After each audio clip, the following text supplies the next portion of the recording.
Hello and good evening, everyone. I am Gary Gatto. Welcome to P1's coverage of Round 2 of Season 2 of the Sim Gaming Expo ISRA Open Wheel Series. We come to you tonight from one of the oldest speedways in all of the world. We're at the fairgrounds in Wisconsin at the Milwaukee Mile for 150 laps here tonight in the ISRA Open Wheel Series. Joining me, as always, in the booth is Luis Gonzalez Nunez. We go from the high banks and high speeds of Fontana to the virtually no banks and lower speeds of Milwaukee, but it is a track that is historically just as important to IndyCar as Fontana or even Indianapolis. Yes, it is. So good evening for everyone. From, you remember a couple of weeks ago asking you what is the oldest track in USA, and you said Milwaukee. So 1903 was the original dirt oval here in Milwaukee. So we came to. That's when somebody said, "Oh, this is strange when you come into Milwaukee without pass to Indianapolis." So, but we came from Fontana. So Fontana was a really, really good race at that time, and today we have this short track. I'm really, really happy because we have a surprise poleman today in the grid. So it's going to be an exciting race, and just be careful in turn 2, because I think so. If you it's always so too. If you touch the apron, you're going to spin the car easily. All right, let's get into the starting lineup here at Milwaukee. And on the pole, probably the only guy here, well, I shouldn't say that as a surprise, because he's going to be like that with a couple of these tracks on the schedule, but the only guy with probably real-world experience, Richie Hearn, on the pole at the speed of 159.2. Right next to him, last night's winner in the votive Indy Oval Series at Indianapolis. He's on a bit of a roll as Mohammed there in the 159 bracket. The only two in the 159 bracket are the front row. Then we have Wags in the Max Pappas livery back on row 2 with one of Richie's teammates, Chris Reagan. Back on row 3, last week's winner, Chris Stouffer, and the host with the most, Mike Rigney. Then we got Hugo Galles with a solid top 10 performance, the first of the Rogue Racing cars in P8 with Jacob Collins. Rick Ravon, he is in a livery that's been here many times as well, with Rick Mears getting many wins here.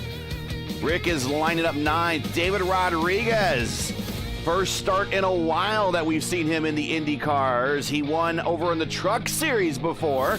He's back with his Mad Works entry. He is lining up 10th. Jason Collins. Jacob Collins' alter ego is 11th. Justin Kirby, 12th. Say hey, Lewis Hayes, Mark Murphy, Mateus Marcamini, Mason Mitchum. Back on row 8. Herrick and Ramsey, teammates, back on row 9. Forsyth and Miller. On row 10, Clindy way in the back in row 11. And he's right next to Greenlee, Lionel Callisto, and Brian Irby, the last row of the field.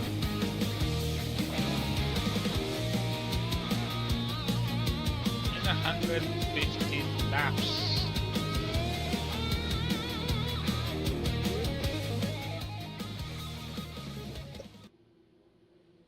Here we go. Green flag, green flag.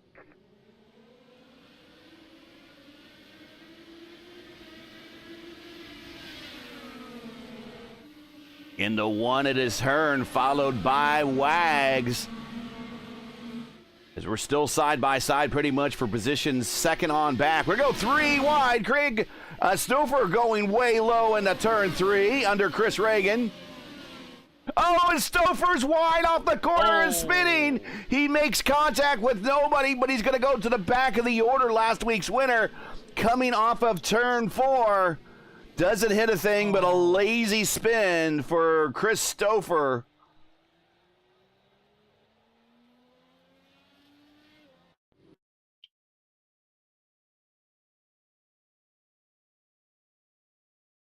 And let's check this out. Stouffer down low in the very low line. These cars do not necessarily like to run down there. They're 3 wide. It is Stouffer in the middle. And he just under acceleration with cold tires. Almost. Jacob Collins gets into him.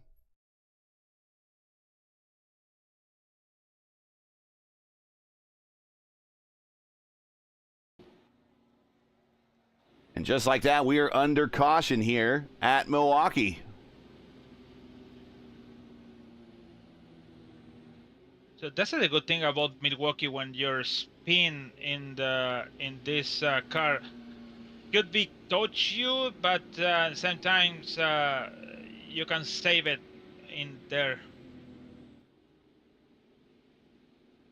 By the way, I tried to find it the standings. So the David Rodriguez, one of the ex-Lionhair, also took here. There is Rodriguez. He is currently in 9th. And he was one of our winners in our truck series when the ISRA first launched the truck series. I believe he's making his first IndyCar start. Good to have him in the lineup. There is.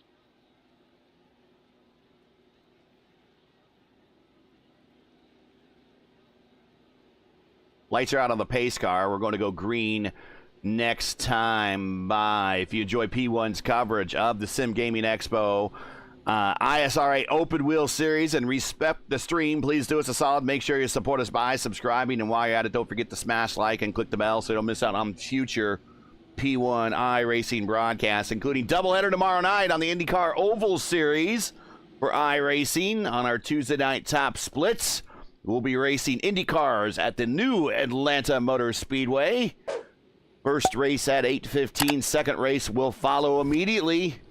We'll see you tomorrow. Meme race doubleheader.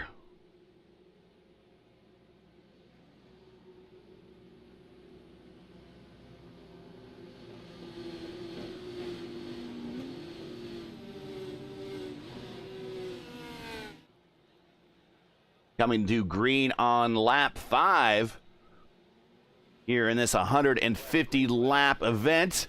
Green flag, we're back underway as we are single file into one. It is Hearn, O'Meara, Reagan, Wagner, and Rigney.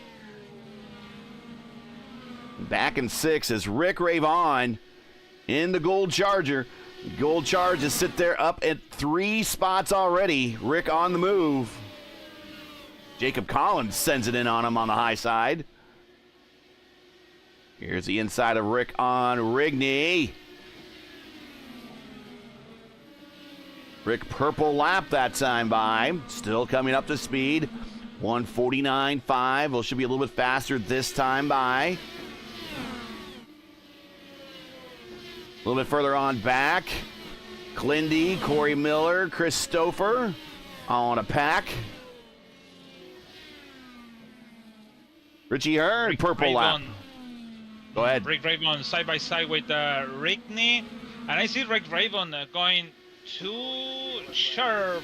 Joe. Oh, Clindy, our defending series champion, who did not have a good race at Fontana, is off to a bad start here at Milwaukee, and he tows, so he's going to go a lap down. We'll see what happens.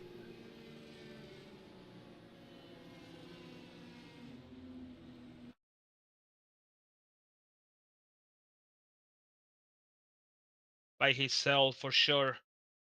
Too much weight jacket. I think that when you approach that kind of violence in the track, is give you that that thing. Somebody hit the wall off of 4 as he was coming down the main straight. Shed some parts. He turns in and just gets loose right in front of Corey. And into the wall pretty hard.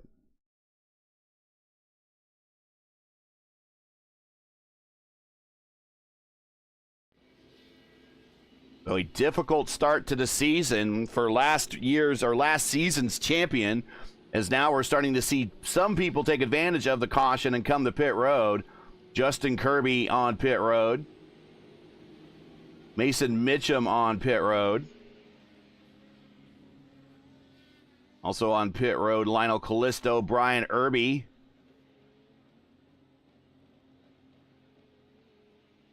Lionel Callisto's taking his time. He wanted to go last, should be. Yeah. Indy did not have fast repair checks, so unfortunately, when he towed and hit the pits, they're going to try to repair that. So it's going to be an extended pit stop for our defending series champion, who won in the votive Indy Oval Series championship last night. Oh. He clinched that championship. Looking to clinch the Horizon IndyCar League on Wednesday nights here next. Maybe as early as this week, we'll see. Join Murphy, who is currently 11th right now. Join Murph. There he is in the Seb Alexander Memorial car. Murph and Ryanair King right here on P1, 8 p.m. Eastern time on Wednesday. Only IndyCar race of the night on the channel. Check it out. Coming to green this time by Richie Hearn, still your leader at lap 10. A couple of early cautions have slowed us down in the early stages. A couple of drivers on an alternate strategy, starting with Justin Kirby back in 20th. They all came in back with him behind him on lap 9. Devin Ramsey's on a bit of a different strategy. He pitted on lap 3, and he's in 19th. Green flag back in the air, going back racing.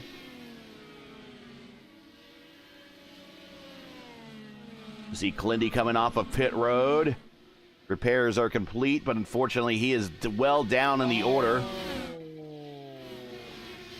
So, yeah, Stoffer. Oh, look at Jay coming into your room. Oh, no, Jason Collins coming into your living room right there as he came sideways off of turn 3. And check out this angle as we'll reset it a little bit as he gave really loose in the middle of the corner, and he jumped right on into your living room in the Miller American. Check it out here.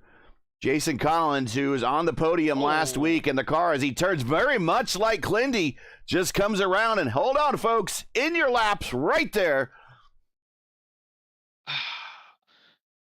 Okay, I think for Collins, I'm gonna set his by himself, but Clendy have a contact with the Stoffer. He got damage on the back wing, and that's why he got loose on turn 1. That's when I see, because Clendy said in the chat that, and I check it, and yes, Stoffer hit Clendy, and here is basically weird stuff. So yeah, we did not. We did see some parts flying as we cut to the replay, and I did mention that I did see some parts flying. So that's what you said. That's what you said. That some parts in turn 4 is fly. That's when the incident with Clendy and Stoffer. Looks like Jason Collins. His teammate, Rick Rayvon, came down a little low coming off of 2 and took a good look at the side of Collins' Miller America Dallara to give it a good look. I believe he did execute the fast repair, so he should be all at 100% right now. But bit of a rough start to our race here in Milwaukee. 3 early cautions here in the first 13 laps. Yeah, when it's a short track, we see that, especially with these kind of drivers. For sure it's hard. It's very difficult, but in some points we're gonna go in back to the rail, and we're gonna go through all of this. But it's the way we play over here. It's hard, and the track temperature is 114 degrees now, so it's pretty kind of hot, but it's still dangerous for the car.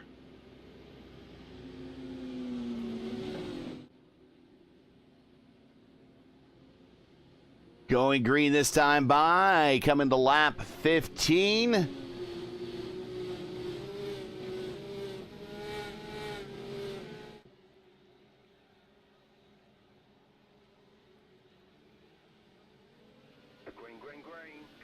Green flag in the air. They're still single file coming off of turn 4 as they're coming up to speed. 24 cars starting this race. It is Richie Hearn, Mohamed Omir, Chris Reagan, Matt Wagner, Rigney, your top 5. And Rick Ravon is back knocking on the door of Rigney, looking on the high side. Now on the low side, down the front straightaway. Rick Ravon has the preferred position, although the higher line is going to get a lot of momentum. And there you see on the outside, Rigney fights back. He's going to get a big run down the front stretch, get that position back. Meanwhile, right behind him, Murph and Gallus. Murph down low on Gallus. Gallus way out wide. Murph will get a good run down the straightaway and stay with Gallus. Gallus gets a lot of momentum. Richie Hearn purple lap that time by 154.4 as we're still kind of coming up to speed. Murphy up 5. Craig Forsyth up 9. Caution again on the race course. Rodriguez? Ramsey? Yeah, Rodriguez and Ramsey. Battle in the middle of the track. No move. Oh my God. Whoa. They got stuck each other. Yeah, they come together, and we'll go back a little bit further and watch as this sets up. It is David Rodriguez and Ramsey. Ramsey outhides in that orange car. Rodriguez in that multicolored Mad Works. And, oh, wow. They make contact, come together off the corner. Now they're just locked together. And everyone's trying to get by. And now they slide to the inside. And Rodriguez is like, get off me, man. And Ramsey's like, you get off me, man. And they're hitting the reverse, and they're trying to get her, and they're just locked together right there at the start-finish line. Looks like a photo finish. And then they try to pull apart, and it gets worse, and we're under caution. It's the third one, I think. More coming to, this is our 4th caution already. More coming to pit road, as well as one more time, Justin Kirby. He's going to top off. Also topping off Brian Irby and Mason Mitchum. So a lot of those guys coming to top off again. Already at the back of the pack. Not a bad move. Might as well go ahead and do it. If this can turn into a fuel race, we have seen, and you weren't with us when the FIS, the Formula Indy Series, came here. But the leaders were able to do it on one stop with all the cautions they had. So, again, and it was a 150-lap race. So, if these guys continue with the cautions, those in the back that have stayed out and have topped off, they're going to be able to go very deep into this, where they'll probably do one full stop, and they're done. Mm-hmm. Whereas those up front might have to do 2 full stops, or 1 full stop and 1 partial towards the end. The disadvantage to work on front like a Richie Hearn is when you come, the time you have to coming in. What is the time? What is the best time? If you come in maybe lap 17, should be going to the end. But the thing is, Stoffer, Calisto really came in, and every time when you have a yellow flag, they came in to splash to the end. So it's really a disadvantage for all these groups, especially for the top 5 or top 3, to know what happened, because when it's coming, down. Yeah, we have green flag. Sorry. When the yeah, that's the disadvantage. Sorry, I lost the thing because we have green flag. Back under green at lap 21. The rule set for today. This is a fixed setup race. It's a 1 mile paperclip shaped, very flat oval. 150 laps, 150 race miles roughly. We have unlimited tires here. So every time those drivers, even coming to top off the tanks, might be throwing on a new set of tires, might as well smoke them if you got them. 100% fuel, one fast repair. Pit road speed limit is 45 miles an hour.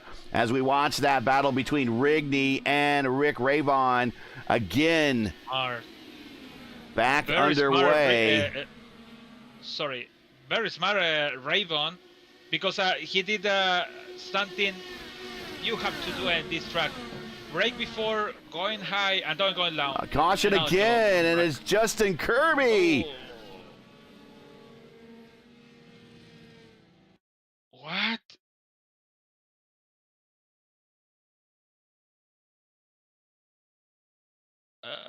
And we'll see. There is Jason Collins on the outside. I don't think there was any contact there. Kirby. Oh, Kirby just rode the pit road kind of rumble strips a little bit too far. And wow, David Rodriguez and Clindy both get really close with contact there, but both miss. And Kirby keeps it off everything, spins the car back around, points it in the right direction, slaps it back into gear, and he is back underway. But we're under caution yet again. And the more caution we get, the longer they could get into this run.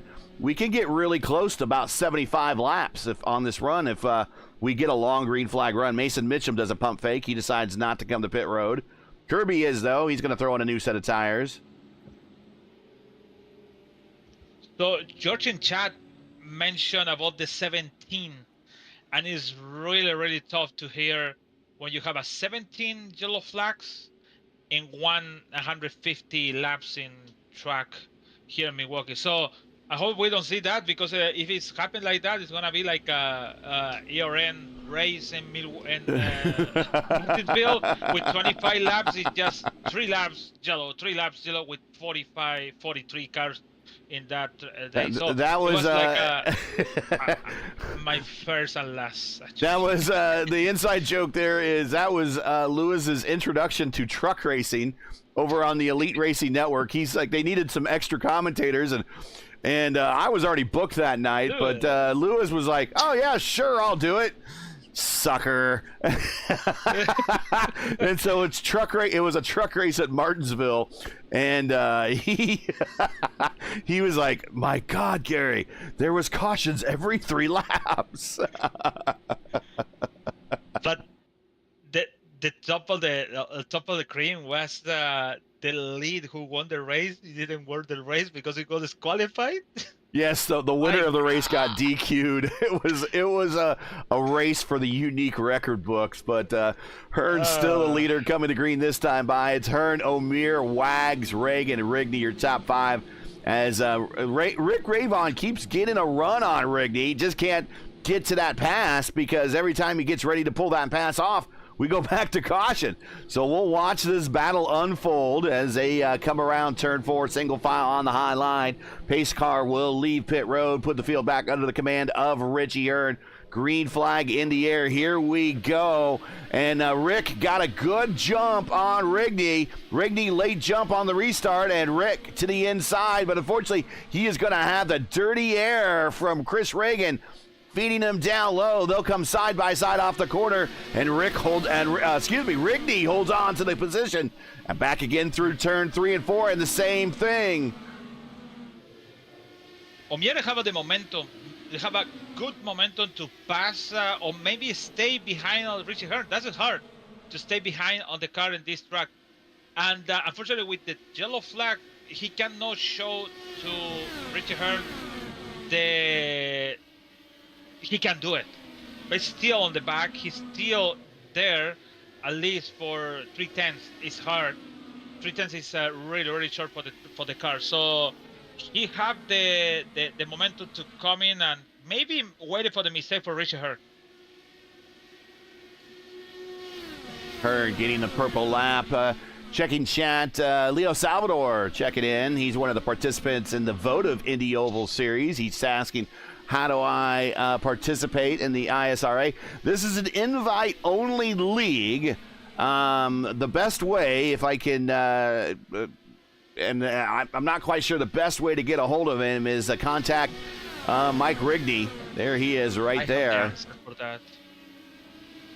I have the answer for that because we have too many in the league.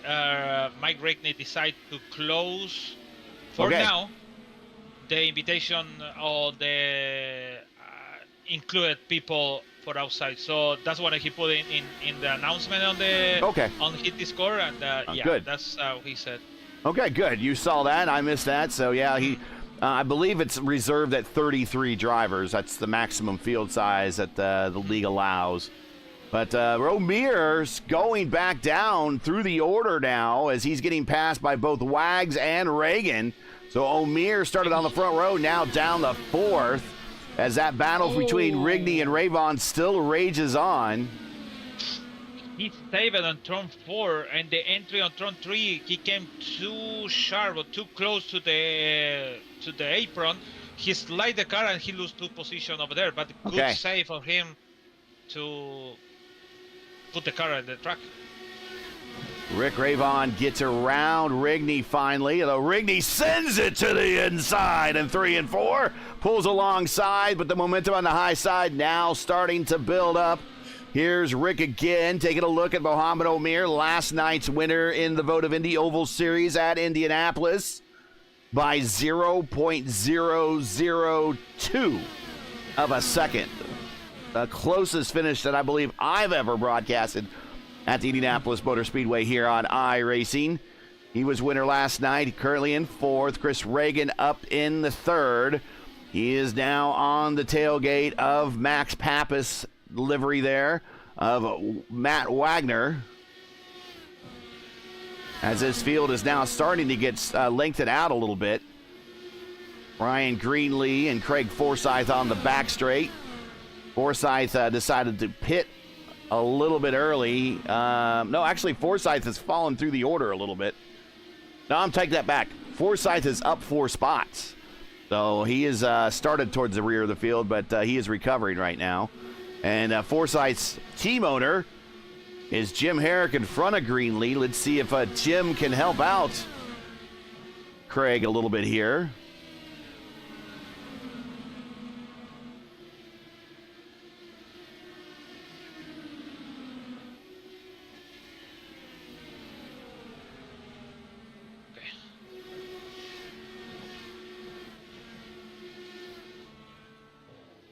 Meanwhile, out front, Richie Hearn, leader by 1.6 seconds. Rick Rayvon on the inside of Mohamed Omer. Rick getting that car to rotate on the very bottom of the racetrack by clipping the rumble strips, separating pit road, the pit exit access road. Or should I say the pit access exit road? That's maybe the better way to say it. And he clips the curbs there, and that helps the car rotate a little bit. Thing is, if you grab too much of those rumble strips, you'll cause the car to get loose. So he's grabbing just enough to help the car rotate. Gets the position. Now he sets sights on Matt Wagner. Rick Rayvon up now 5 spots. Murphy a little bit further back in 8th. He's up 6 spots. So Mohamed Omer is kind of overdrive the car. I still look like 2 laps ago, almost lose the car. I still feel the car is getting problems. He already hit the wall a little bit when Rayvon passed him on the main straight. So I have to put the car in the track and try to save it. That is the best for Omer and waited for something. Stouffer and Gallas, this is for 10th. Stouffer brought out that first caution with a lazy spin coming off of 4. He has worked his way back up to 10th now. Last week's winner.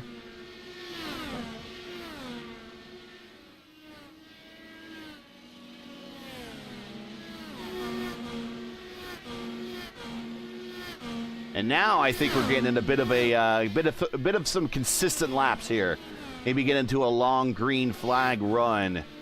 Watching this battle.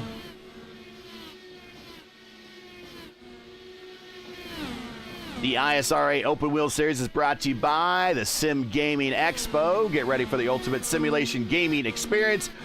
The Sim Gaming Expo is bringing all genres of simulation and gaming technology all under one roof. Join us September 5th through 7th in Chicagoland, just a little bit south of us here in virtual Milwaukee, in the Schaumburg Convention Center, to try out the latest gear for the biggest brands in the industry. Meet your favorite streamers. There'll be lots of them. Celebrate your passion for simulation with our incredible community. Don't miss out. To learn more, to get your tickets now, go to simgamingexpo.com and be a part of Sim gaming history today, as Stouffer gets the position on Hugo Gallas. All the links you need to learn more or to buy tickets to the Sim Gaming Expo are in the description. Make sure to join all their social accounts. Are you gonna be there? I am going to be there. Nice. Mark Murphy's going to be there. He has rented the hospitality suite for P1 there.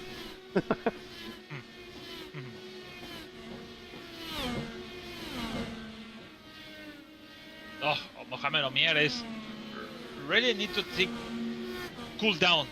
I know you lose 3 positions down from 2nd to 5th, but he need to cool down and thinking about it. The car, I think, have a little bit problem. You need to switch or make that just to put the car in the track, because I see in Tron, actually on Tron 2 is a little bit loose. 4 is kind of, but yeah, you don't understand. You need to maybe the second chance is refuel, put the new tires, and go on the front again.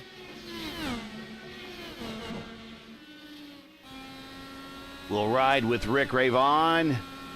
Here he is, getting a look to the inside of Chris Reagan. That is the teammate to our leader right now, and also a teammate to the car that he's trying to pass. There's Devin Ramsey, who is currently 22nd, 2 laps down. Rick to the inside, he'll get that spot. Now he can set sail to Richie Hearn. It was a good chance for Reagan to make the pass, but they have David Ramsey over there to block the pass of Reagan, because he did the caution on the racetrack. Oh, I think it's Lewis Hayes. Yes, Lewis Hayes in the P1 car off of turn 4. Knows it is into the attenuator.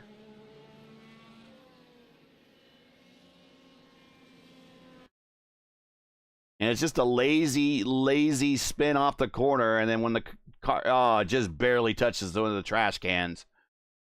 And he'll just get a new nose, but it's very little damage to his Dallara. Just more damage to his ego and the track position, so he will bring the car back around and come to pit road.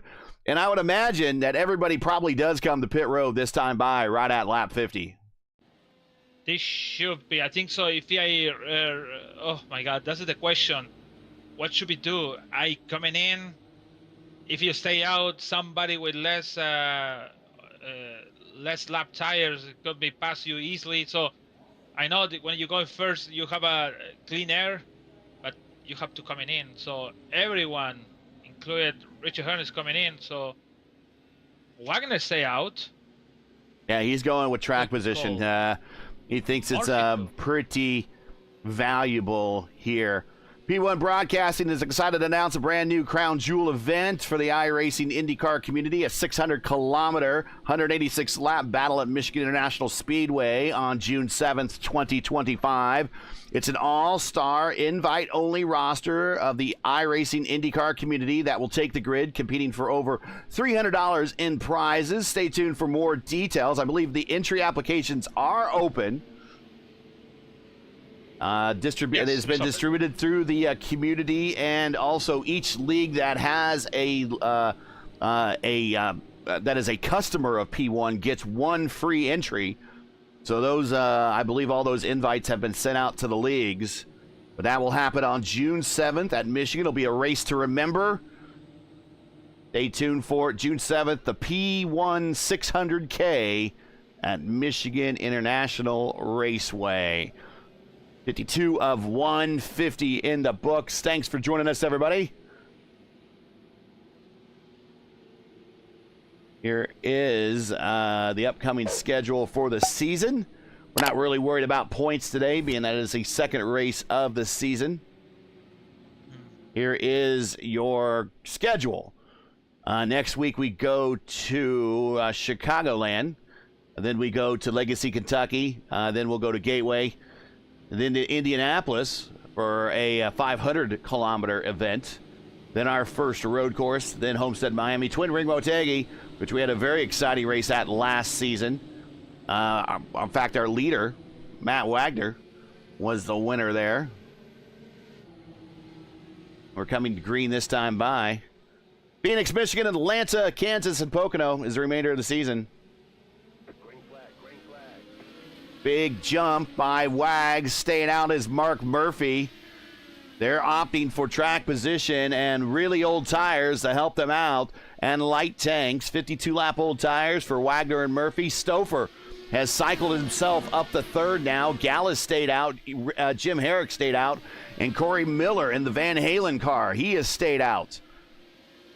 Some people might question him being a little 51-50 in that thing by staying out, but no crazy move here as Rick Ray Vaughn just sends it to the inside and gets the spot back. But here comes, Rick gets loose off the corner as Corey Miller shows that he is 51-50 and hangs on to it.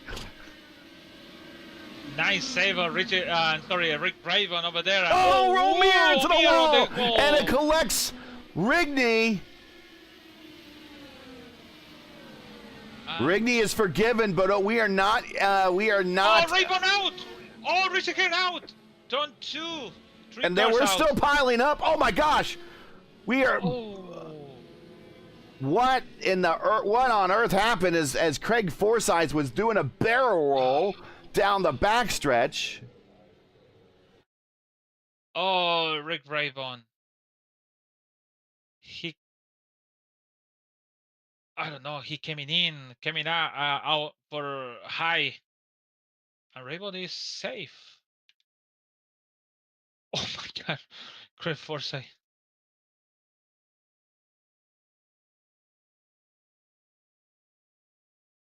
Let's ride with Craig here. There you see the incident in front of him with O'Meara, although it looks like O'Meara might have been forgiven for the most part. I saw a bunch of his parts fly off his car, and then the rear wings snap into place. Here comes Forsyth. Now, this happens just out of Forsyth's view.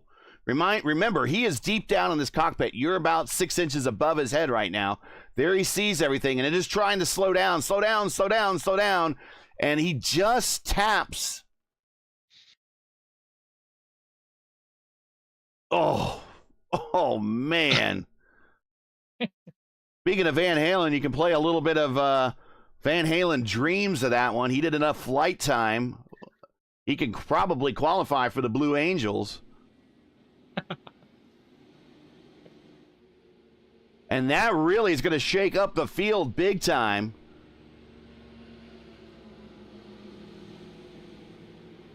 And we'll check out O'Meara, what happened to him off the corner, as his car is in a world of hurt.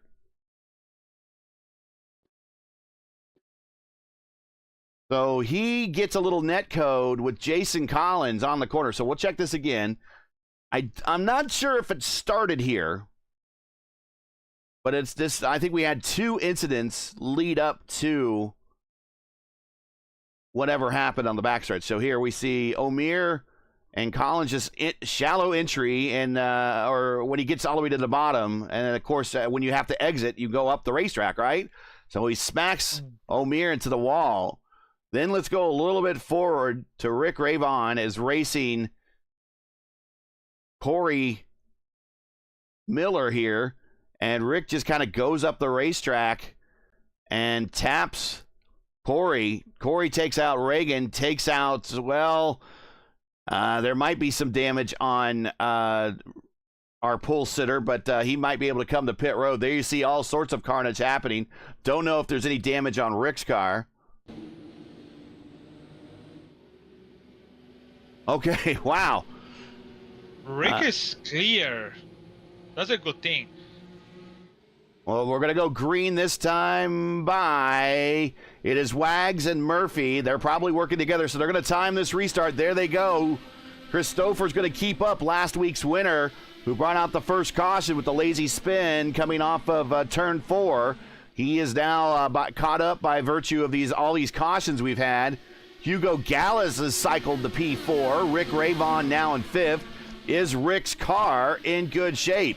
Jim Herrick 6th. Rigney is in 7th. As Rigney's car in good shape? Right behind Rigney is Brian Greenlee. As I follow Rick Ravon. Yeah.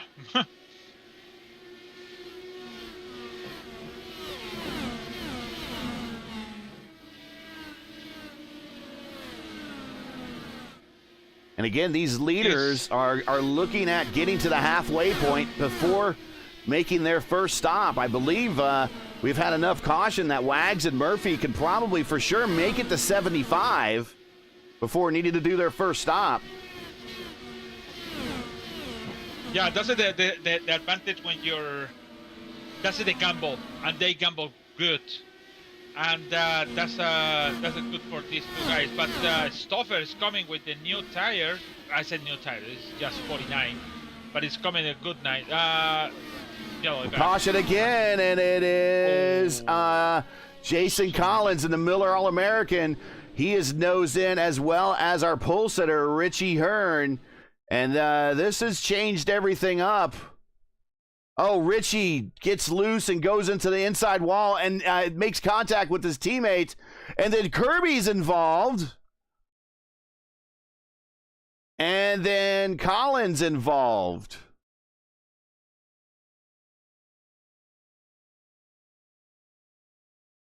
Oh, Richie it got loose and he caught it.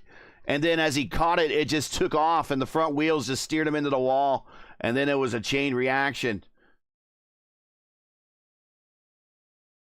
Watch here, Richie Hearn.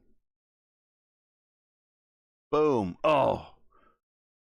That was a real wreck. That would have hurt. Clindy just missed it. And then Kirby, trying to avoid it, lifts just a little bit and tries to come up the racetrack. And when he tried to get to that hole, unfortunately, it was partially filled by Jason Collins. So one of the members of our podium last week having a rough night, as the leaders are going to stay out, I believe. Mm-hmm. And again, I don't see any reason for the leaders to come to pit road unless they have a dry tank. If a Stoffer coming in, to be honest, if I Stoffer coming in, make the fuel, everything coming out, and just maybe finish with that. Maybe I said maybe, but it should be a good call. But now is the question about Ravon. Sorry, Richie Hearn. Why I coming in? Why I coming in? Why I don't stay out until my tank is out? Nobody gonna pass me with old tires. Somebody gonna stay behind to me, but with old tires, never gonna pass me. So yeah, that's what your what if I stay out? What if I change my strategy? So that's hard. I advise drivers to when they know a race is on the schedule to check our race library to see if we've had a race and broadcasted a race at that track before. And frankly, if a lot of these drivers would have just watched the FIS race we had back here a few weeks ago, and the FIS is the Formula Indy Series, which is predominantly a road league, but they had, for this season, they had 3 ovals, and Milwaukee was one of them. There was a critical 3,000 IQ strategy call by Matt Schlosser in the late portion of the race where he came to pit road and got fuel only and stayed out with old tires, cycled up the third, and because of how hard it is to pass here, as we are green flag underway here at lap 66, no one was able to pass him, and he got a very surprise but a high IQ podium finish here at Milwaukee, just because even with old tires, no one could pull that pass off. That happened to me, a different car with the DW12. The last time we came here with the Speedway Series, that's close. And I was lead. I came in some point, different with Matt Taylor at that time, and I got wrecked because somebody on the front of me hit the wall and come into the track. So that's happened when you're on the lead without traffic, without nobody, without matters, without worries about somebody on front of you, and you're coming back and you have a different story in this track. Two drivers that were battling out last week in Fontana, Christopher Rick Ravon, back at it again here at the mile in Milwaukee. Rick gets around Stouffer. Rick's cars look like it's not any worse for wear. Rick has not executed the fast repair yet, so either he's opted not to use it or whatever contact he had with Corey there that caused that big caution a couple laps ago. It is not impacting. Rick actually goes purple that lap, 156.2, as they run down Murphy. He got the touch in this track, and I really follow him. He braked before coming up. Look at that. It's brake before coming up and then going down, and you go more fast. And that is the good, basically, in iRacing. Look at that. It's brake before, make acceleration after, so before, and you're coming close to your opponent. So it's really the good strategy when you're coming here. Here's to the brake. Make the fast. There's the brake. Look at that. And Matt Wagner sets the purple lap as he gets around Murph. But watch this down here. There it is. It lights up. He hits the brake. Oh, big twitch. Dunk. And that's going to open the door back to Murph. The thing is that when you attack, you have to do that. But when you go along, just driving normally without in clean air. Sorry. Murphy is on hitting the brakes as well. Actually, that's not the one I want. I want that one right there, Murph.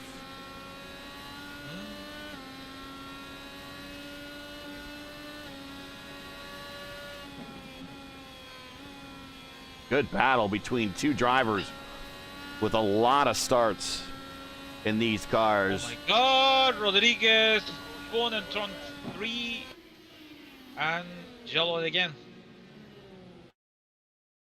And yeah, 3 wide, down very low. And again, that car over rotates as he had the inner shallows. He went 3 wide in the 3 and bangs the wall. And Chris Reagan almost gets him on the rebound, but avoids him. And under caution again as he tows. So Wags. Now we're at the halfway point. So now everyone had to come in.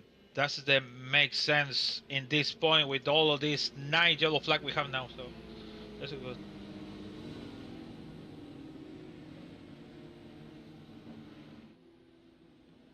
If you're just joining us, this is P1's coverage of the Sim Gaming Expo ISRA Open Wheel Series coming to you from Milwaukee.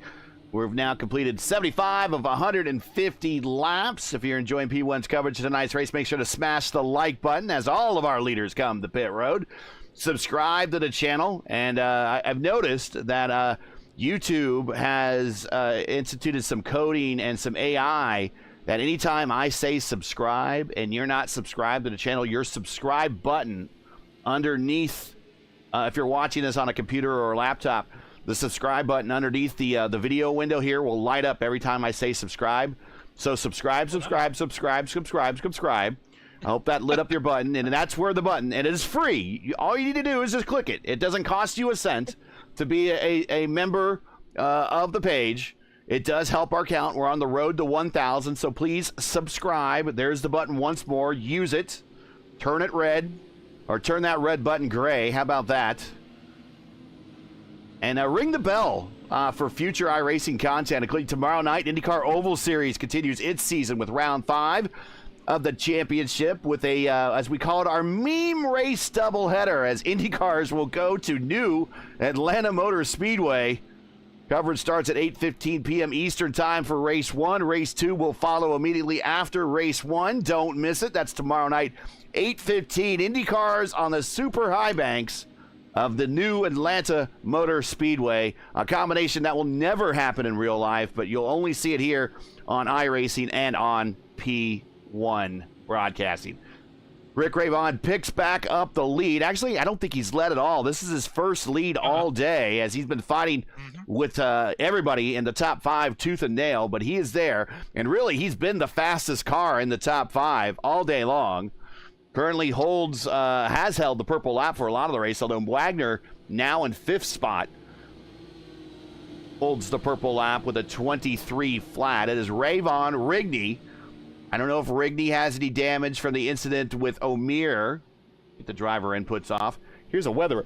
Excuse me, as I've been trying to talk too much and I took 2 gasps of an air there. Weather conditions, 75 and 114. There you go. That's the track temperature. Ambient 75. But Ravon Rigney, Greenlee, Reagan, and Wagner, your top 5. Reagan ducks to the inside. Oh, no. Oh. And he might be damaged. I'm not sure. We're going 3 wide off the corner there in the back. Devin Ramsey staying to the inside, trying to let everyone on by. Doffer close to hit Ramsey over there.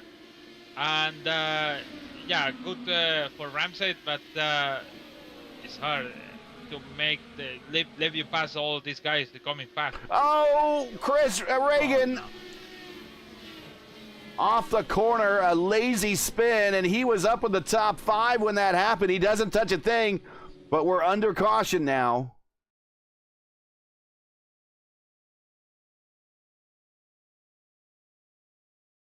See what happens here is he doesn't even get down to that bottom line. Too much weight, Jacker? I don't know. The lazy spin, just car comes around. And he's lucky he shaved off a lot of that speed on the pavement before hitting that grass, because once you hit that grass, it's like hitting ice, and he would just pick up momentum and go right into that inside wall. But he turns the car around, and much like a handful of others already tonight, points it in the right direction, coming off of the exit of 2, and points it down the backstretch and gets it in gear and underway. But we're back under caution here again at lap 80. Of 150. And here comes everybody to pit road one more time. Including Lionel Callisto has worked his way. No, that's not Lionel Callisto. Excuse me. There's Lionel Callisto. That is Irby. There in the Wayland car. Irby comes to pit road. Tops off the tank. Also seeing Ramsey, Say Hey Lewis Hayes, Reagan, the shell formerly known as Richie Hearn.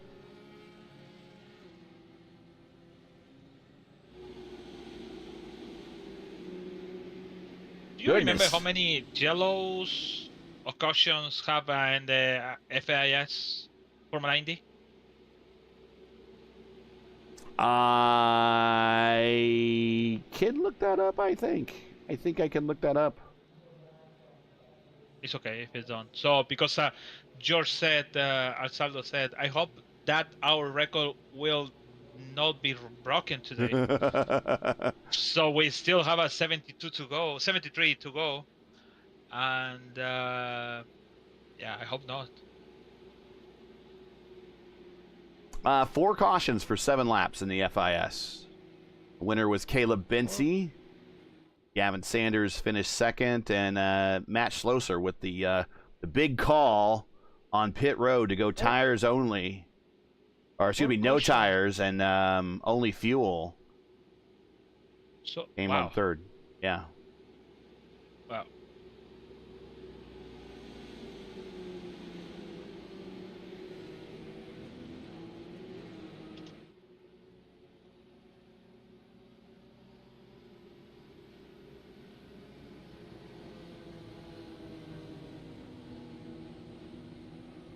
And the record for cautions in the IndyCar Series is 8. Ironically, it's at New Hampshire.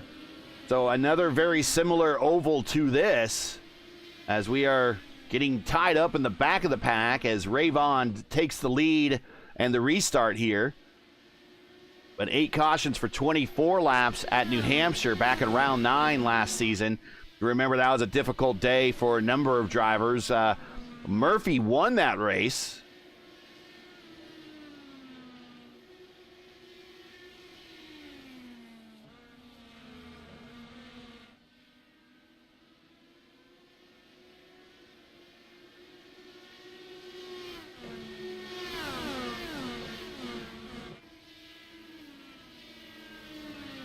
Here's Rigney and Greenlee. Greenlee, I believe, had a pretty good finish last night at Indianapolis and the vote of Indy Oval Series. Rick Rayvon, purple lap up front with the clean air, 156.5.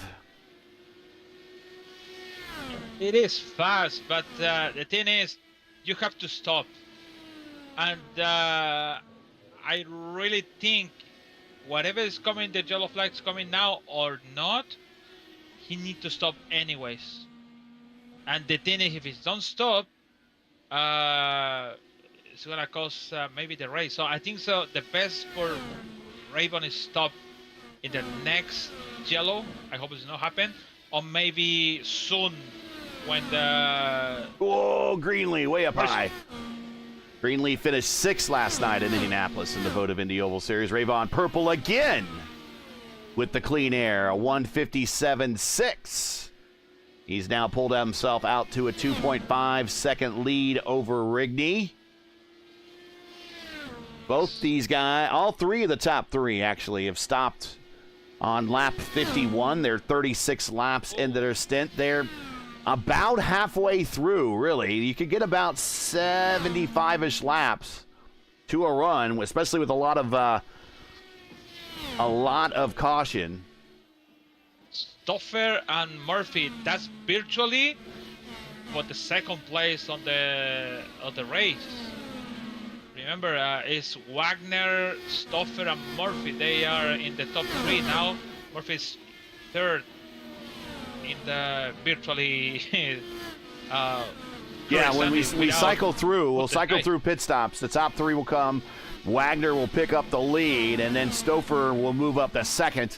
Murphy will be 3rd, and Mohamed Omir is back in this thing. He is now in 7th spot. Nice. Good recovery for him. Lionel Callisto is in 8th. Hugo Gallas 9th. Jacob Collins in 10th. Those that have used the fast repair in the top 10, Stoffer has used his fast repair and Omir has used his fast repair, but everyone else in the top 10 has not used their fast repair. Yeah, because for Stoffer getting too inside of the track, and when you're going too inside is getting loose the car, so just be careful. It's just only one chance to finish the race. Let's ride with Murphy. Look how flat this place is. Minimal banking in the corners. In fact, the corners here are what they modeled turn 3 at Pocono after.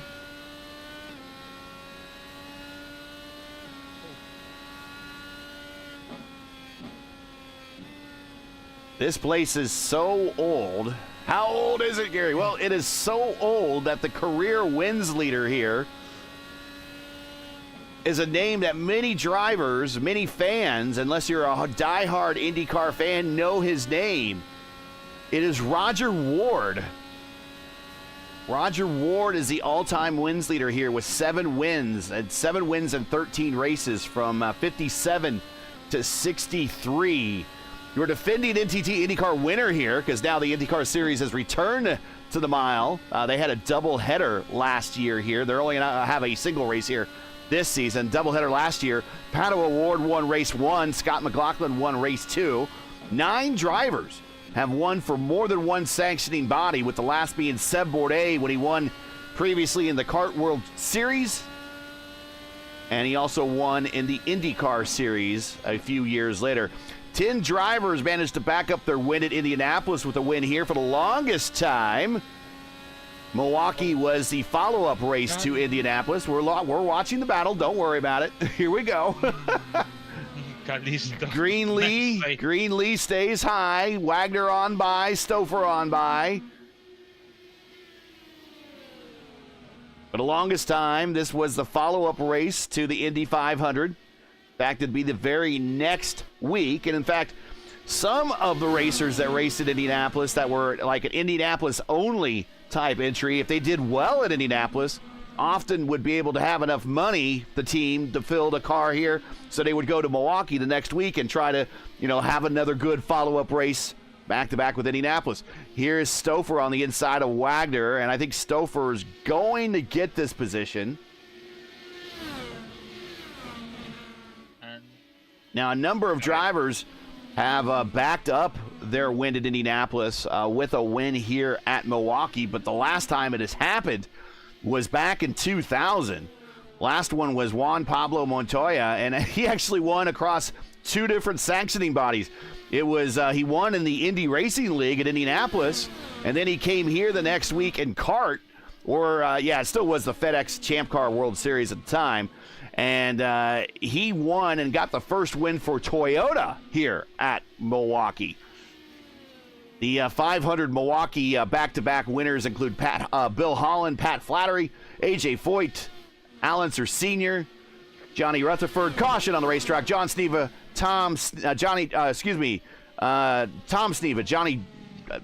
Gordon Johncock, if I could say his name, Rick Mears, Little Al, and Juan Pablo. And now let's get to the action on the racetrack. There's Devin Ramsey as he does another lazy spin off of 4, interrupting my history lesson for the day.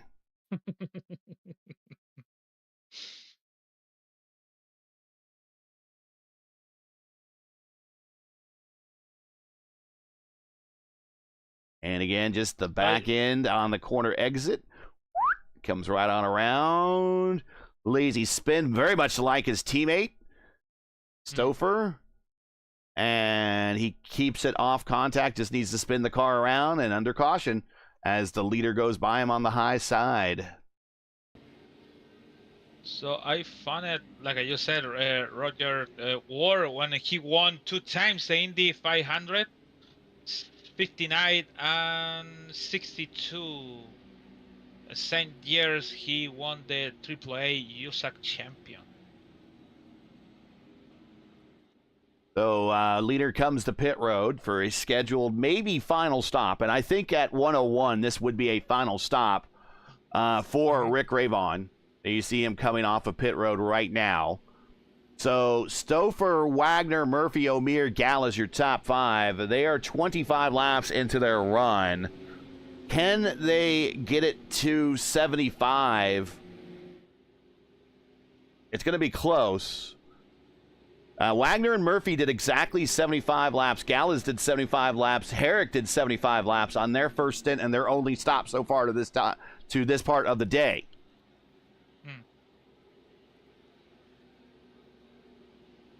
So Wagner, there is Wagner. We'll get a good close-up of him. That's in an old Max Pappas livery back from the Champ Car World Series days. Mark Murphy in his teammate's car from Indy Alliance Racing. Had Seb Alexander's colors, sporting those. You see Seb's name on the spine there. Here's Mohamed O'Meara. Mohamed, he pitted on lap 76, but he's only 26 laps into his run as well. I think they okay with these 3 laps on pace. Maybe one more yellow flags coming in a couple laps, or maybe in 10 or 20. They're going to be okay to the end.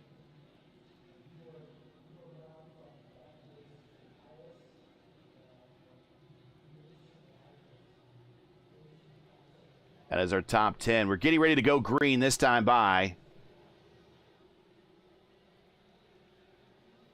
Green flag, green flag.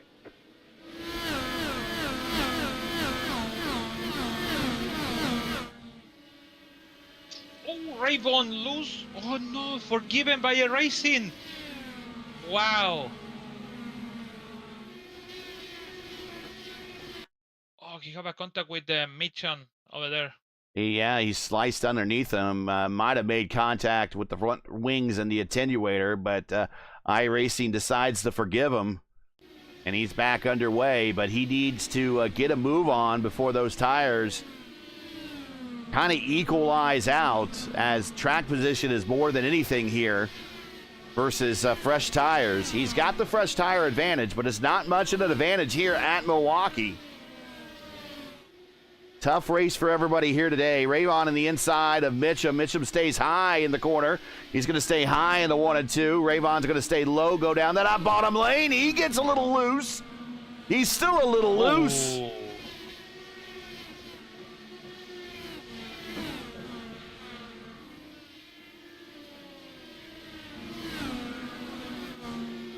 Oh, and Eric loose off the corner. Caution. Yellow. Oh, Wagner. Yeah, Wagner backwards into the wall. Oh, contact. Oh, no. Contact with Murphy? Yeah, contact with Murphy. Yes, sir. And they're working with one another. So this is a little bit of fratricide going on. Let's watch this.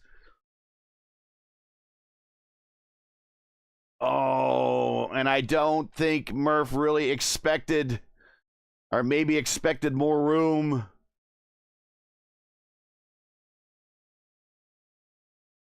I bet that's an awkward chat room right now.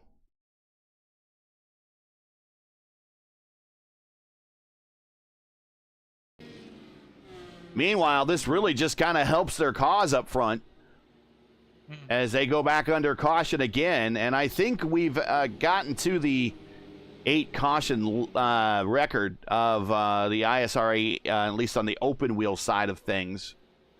We are 12. Okay, yeah, we are well past that. Hey, in December, P1 Broadcasting becomes a primetime home for Happy Hour at the Brickyard, your nightly destination for all the action leading up to the prestigious PRI Hoosier 500. The last kiss of the bricks for 2025 starts here. The countdown is on, so pucker up and don't miss a second of the action. Like, share, subscribe, and stay locked in.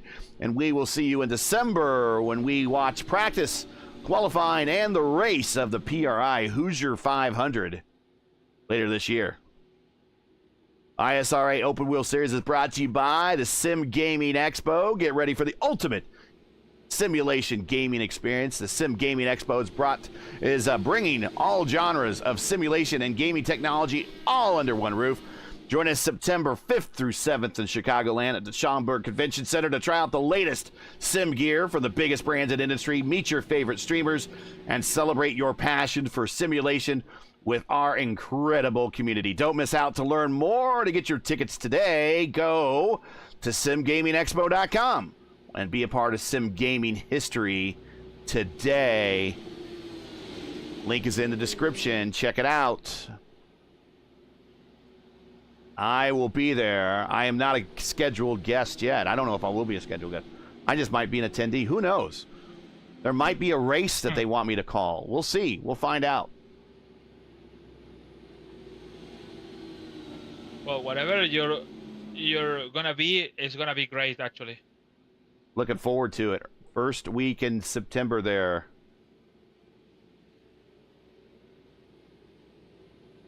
Lights out on the pace car at lap 109, coming to 110. We'll see what damage may have happened to Murphy in second. But it is last week's winner, Chris Stouffer, who has a bit of an adventuresome race today. He is our leader now. Murphy second, O'Meara third. He's had a bit of an adventuresome race as well. Jacob Collins has worked his way up to fourth. Hugo Gallas is fifth. Green flag in the air. Here we go. Hugo Gallas sixth.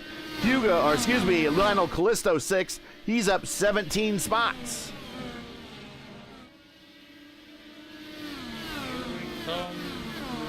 Rayvon. My God, Rayvon. It's a showman. To be honest, it's a really showman. In the first corner, he's ready to try to make the pass, and he's going to. Apparently all over Jim Herrick. There is Jim, and there's a good shot of Rick. Rick, there's your screenshot, buddy. to the inside. Nice pass. Whoa! And he gives Herrick the old Brazilian slide. And the Brazilian clear.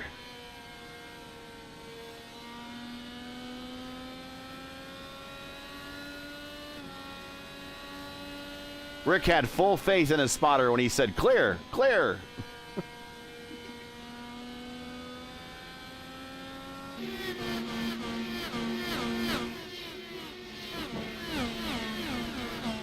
Now Rick is going after Matheus Marcamini. Now Marcamini very quietly worked his way into the top 10, currently in 7th.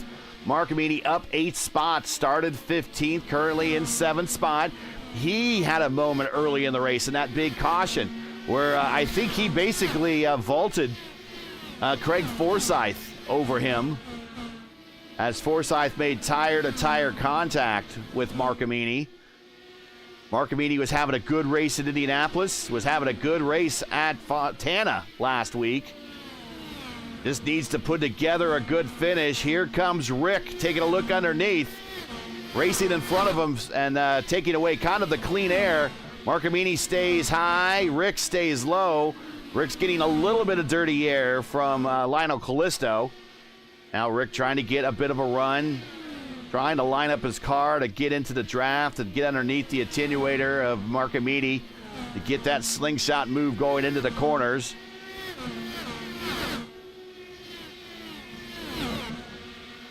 Don't overheat the tires. That's the key of this track.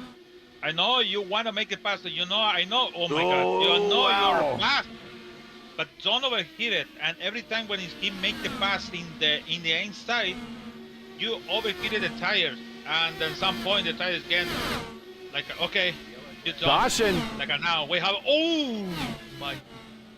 Marcamini, almost on Rick Raven.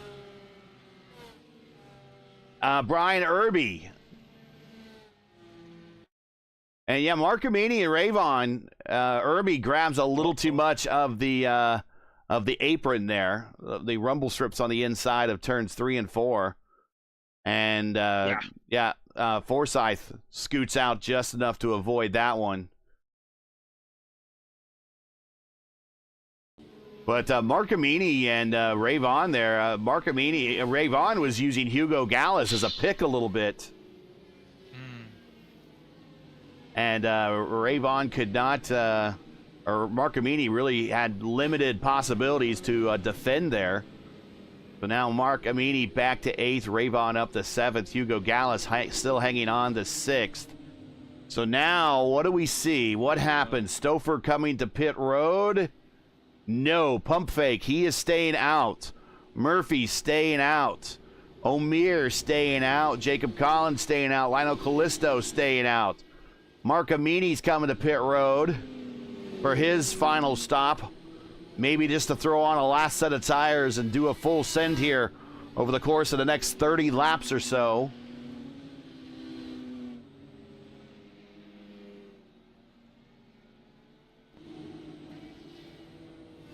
Yeah, he have a damage. Yeah, for sure. Have a damage with the contact with Raven. That's why he came in just to make sure you have a nothing, because if you have a damage on the car, the next corner is for sure is gonna spin. And we hear some cars trying to burn off some fuel. Rick Raven. Rick has too much, so we know he can go the distance, which we kind of knew already. I mean, he pitted at lap 101. The guys in front of him all pitted at lap 76. Trying to make maybe a bit of a, it's not quite a one stop for those guys in front of him because they've all come to pit road a couple of times, but for instance, Hugo Gallas is still on his first stint. Mark Murphy is on his first stint. Jim Herrick still on his first stint. So those guys might be trying to make it a one-stopper here on an oval. Yeah, actually, yeah. To be honest, it's a good strategy. You just played it with the yellow flags, and that's when they did now. So we're gonna come in to the green flag now with 30 to go. Murph, Alice, Eric, one stoppers already. So can they go to the end with the one stop? And 100% yes. Green flag, green flag. Let's ride with Rick here on the restart.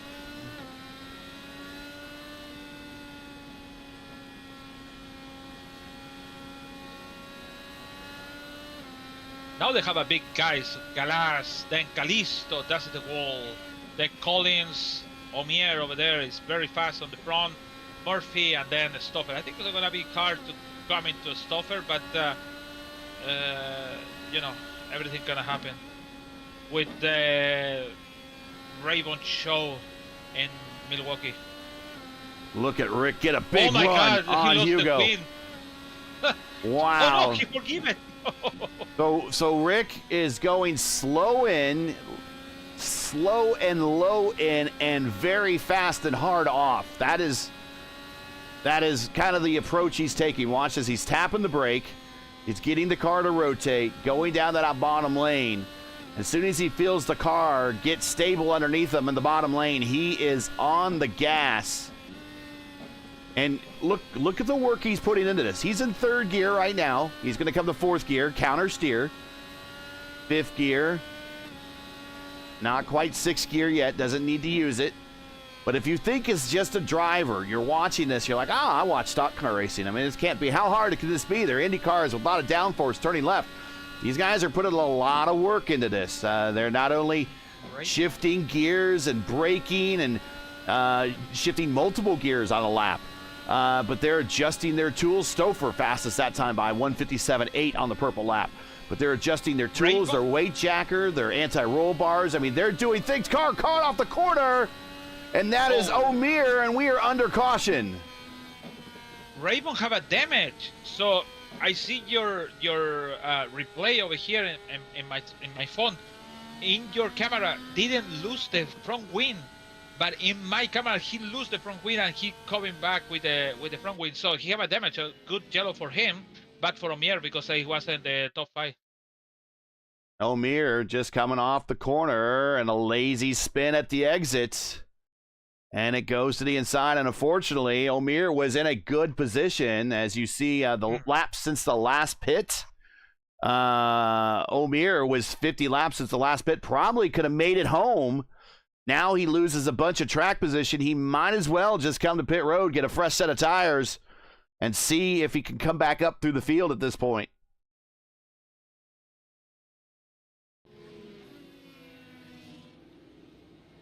Oh, and here comes Rick. Rick's coming to pit road. He's going for another set of tires. No tire limits here in the ISRA. Smoke them if you got them. Mike Rigney's paying the tire bill. He gets the front wing fixed that you mentioned. We just watched that snap back into place. So the fast repair has been executed, I believe, on Rick. Or actually, no, not the fast repair. That was a crew repair. But he gives up a bunch of track position. Does he have time? 24 laps to go right now under caution. As we hear more cars trying to burn fuel off.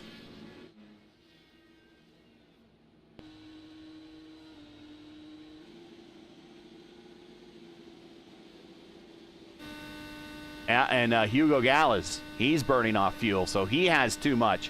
So that is a good sign for those that pitted at 76. That Hugo Gallas, he is burning off extra fuel. He thinks he could go to the end, and he can afford to burn a little bit under this caution.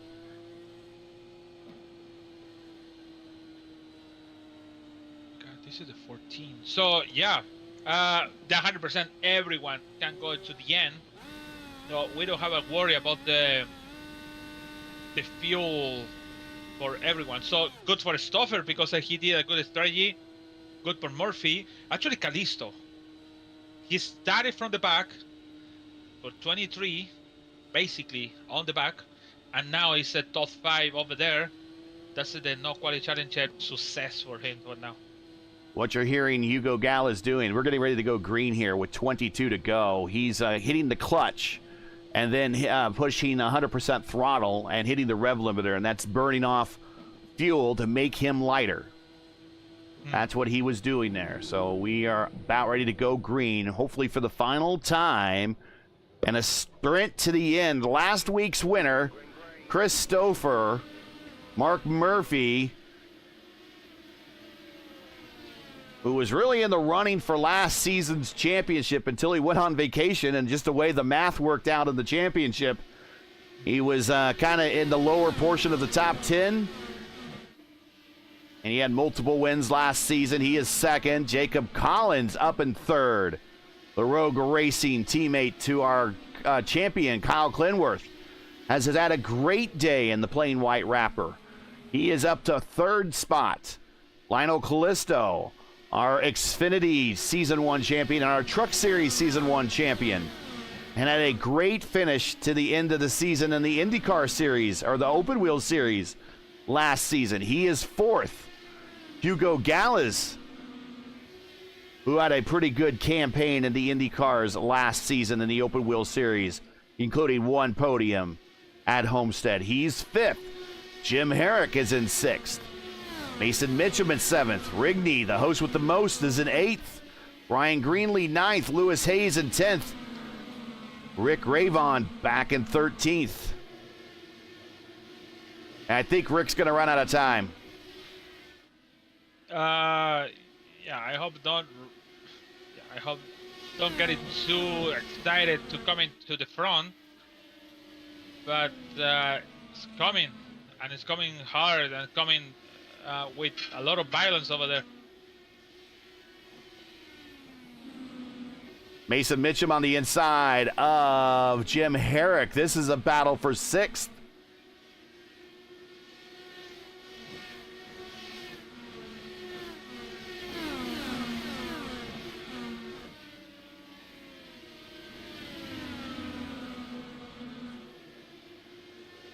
So just to remind, Mark Amini, caution, very slow roll off of turn 4 that we've seen a number of times today.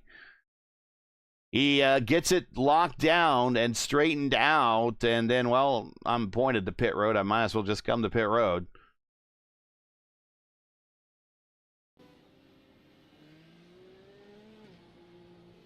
So Chris Stouffer now with 16 to go is our leader. And interesting story with Stouffer. Last week, they were like, hey, man, you got nothing better to do on a Monday. Let's go racing in the ISRA at Fontana. And Chris is like, okay. So he hops in the sim with his teammates at 4D Raceware there. And he ends up winning the race. And we're like, well, now that you won the race, you got to come to the next one on the schedule. He's like, well, yeah, okay, I'll come to the next race on the schedule. And so here he is at Milwaukee, leading with 16 to go.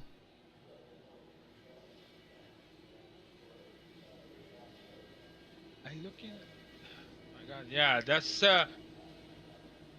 yeah, that's just good for the stopper because now it's 2-2. With the view in this league, IndyCar Series, so I think he needs to show every time because next one is Chicagoland, and it's open for everyone. And he already did in the super speedway in the Fontana. Now the short track in here in Milwaukee. Now for now, because we have 14 to go, so he needs to, and he is really strong. Already one of the big names in the Lionheart before.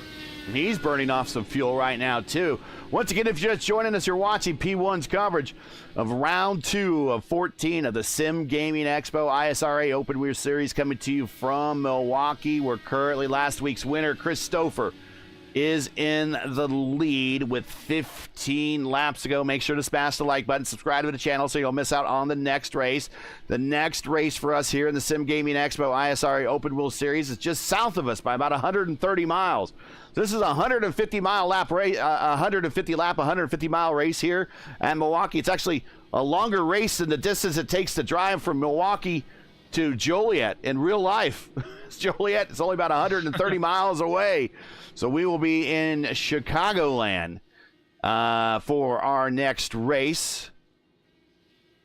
Home of Joliet Jake and the Blues Brothers. Coverage starts at 9:35 p.m. Eastern time right here on P1. Don't miss it. Getting ready to go green this time by Stouffer. Wanted to remind me that he does have wins in Lionheart, but he also has wins in the Indy Elite Series, the Elite Racing League, which is what Lewis and I broadcast on Thursday nights over on ERN. He's also the 27th Season 3 2017 fixed champion. He's also a former fixed Indy 500 winner. So he wanted all of his roses. He made sure to let me know of his extended resume. And there you go. Roses served. Green flag in the air. 13 laps to go. Stouffer, your leader here in the closing stages at the Milwaukee Mile. Can Murphy run him down? I think it could be so Murphy have to have a good restart to catch him, maybe in 2 laps or maybe 1 lap, but the clean air is make the difference in this car. It's really tough and it's hard. You can go close at 4/10 or maybe 5/10, but you have to wait for the mistake on the stopper, and most often it's really difficult to see what mistake can make it. Stouffer pulling out the 0.7 of a second lead over Murphy. Jacob Collins just behind Murphy by an equal amount. Collins being dogged pretty hard by Lionel Callisto.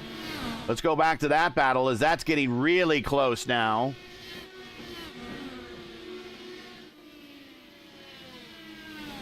There's your gap information. About 0.7 from Murphy back up to Stouffer, and about 0.7 from Murphy back to Collins. Collins losing a little bit of distance now, as now he's focused his attention to racing Lionel Callisto. Meanwhile, a little bit further back, Rayvon up the 7th spot. Got a scary mission over there. He thought that maybe Rayvon's going too close to him, and now it's going for Henrik. Jim Herrick stays high, and Rick with the much fresher tires. Oh, he gives him the Brazilian slide and clear. He moves up the racetrack, move Herrick to 7th. Herrick might be able to run down Gallas, or excuse me, Rayvon might be able to run down Gallas. Lionel Callisto all over the backside of Jacob Collins now. 8 to go here at the mile. I think the top 2 spots are pretty well secured.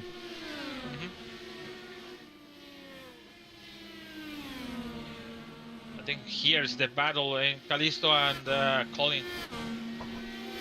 Collins, he's a big-time participant on the road to Indy series. Callisto gets loose, and that might actually open the door for Gallas. That might have sealed 3rd place for Jacob. But Jacob is a big participant in the Road to Indy series. The PM18 and the Formula 2000 cars. He's also a regular participant in the Indy Oval Series top split. So he has the I rating to be hanging with these fellas up at the top. And he might have just sealed 3rd spot here for Jacob Collins. And Callisto is now going to be under attack here in the closing stages by Rick Rayvon. Rick Rayvon might have has enough time to storm all the way up to 4th. He's in 5th now. Why not a 3rd? Maybe.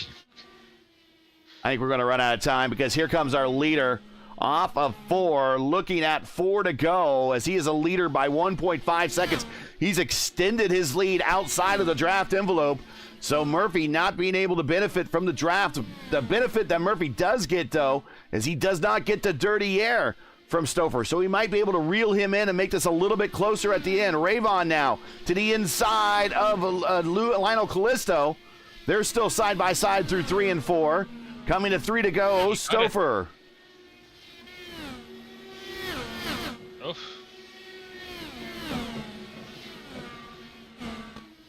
Oh, and he slams the door and feeds the dirty air to Lionel. and it's coming. He have a 2 more laps. Yeah, 3 more laps. 2 more laps count fast for line, and he's ready in behind of the Colin.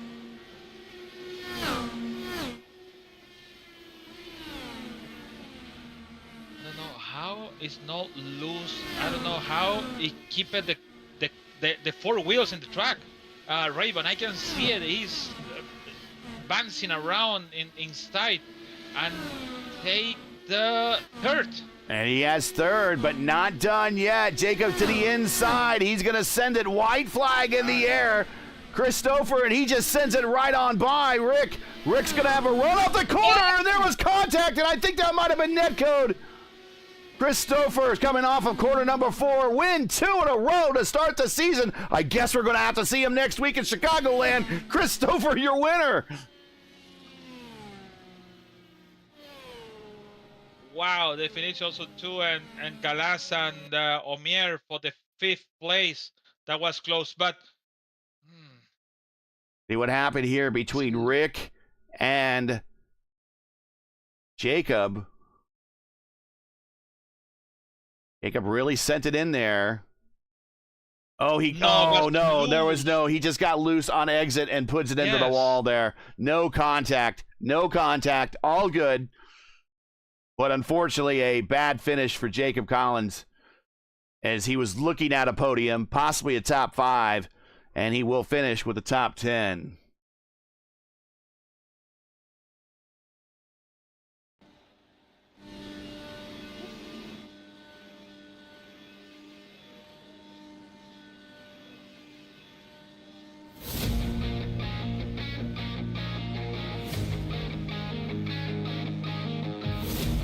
Perfect donuts. Look at that. That's how you do it. That's how you do it.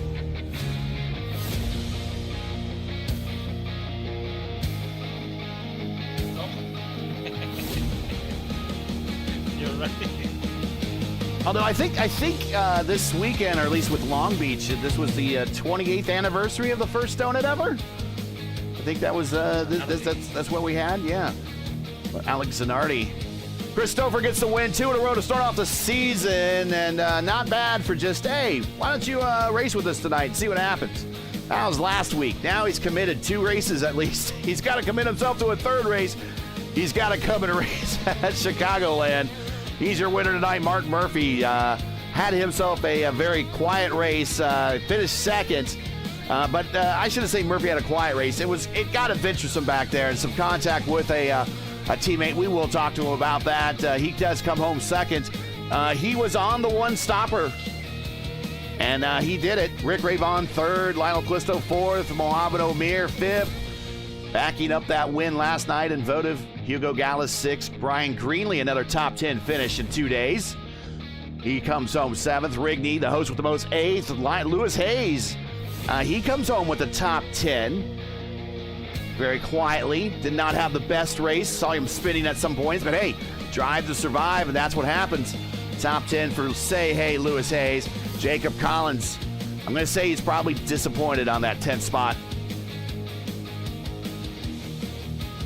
Mark Amini 11th, Reagan 12th, Mitchum 13th, Herrick 14th, Forsyth doing a little flight time today from Canada to Milwaukee. He's 15th. Corey Miller 16th. Clindy 17th. Not a good start to the season for our defending champion. He's got to recover here. Luckily, there's 14 rounds to do it, but you don't want to take too much more time. Devin Ramsey 18th. Brian Irby 19th. Matt Wagner spent a little time at the front. He comes home 20th.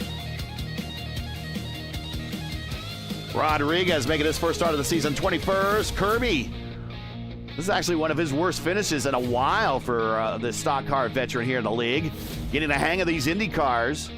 He did finish on the champions podium last season. He's finished 22nd today. Richie Hearn, pole sitter, comes home 23rd. And Jason Collins, rough day. From podium last race to 24th here today.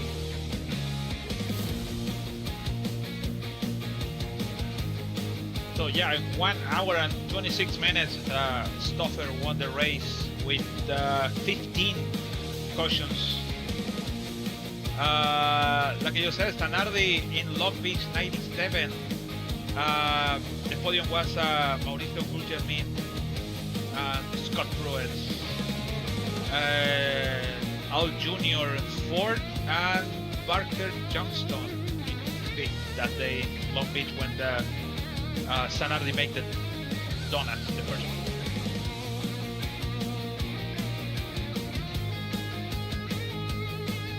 And the driver of the day for Callisto 19 from 23 for 23 to 4 today.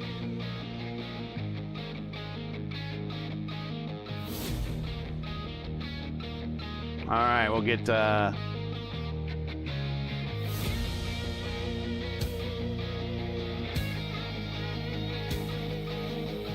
interviews here momentarily.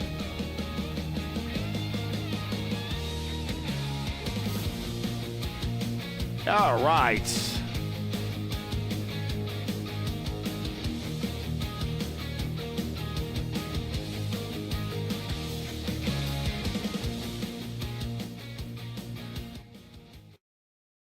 All right, let's get into the interview room here momentarily. Let's got the replays queued up. Here we go, and let's chat. What's up? No, I see a contact. Collins when he hit the wall, he tried to run in to the checker flag and came Jean Harry on the back, and in was 8th position Herrick. And collected by, it's 2 cars. Mason Mitchell also 2. Both of them finished at 13, 14 over there. Ooh, a little bit of last lap carnage, unfortunately. Let's bring up Rick Ravon into the booth. Here he is, Rick Ravon. Hey, Rick, bit of a yo-yo race going on out there. To the front, to the back, to the front, to the back, to the front, to the back. I can't tell you. Maybe you could tell us how many cars you passed all day today. You by far passed a ton of them.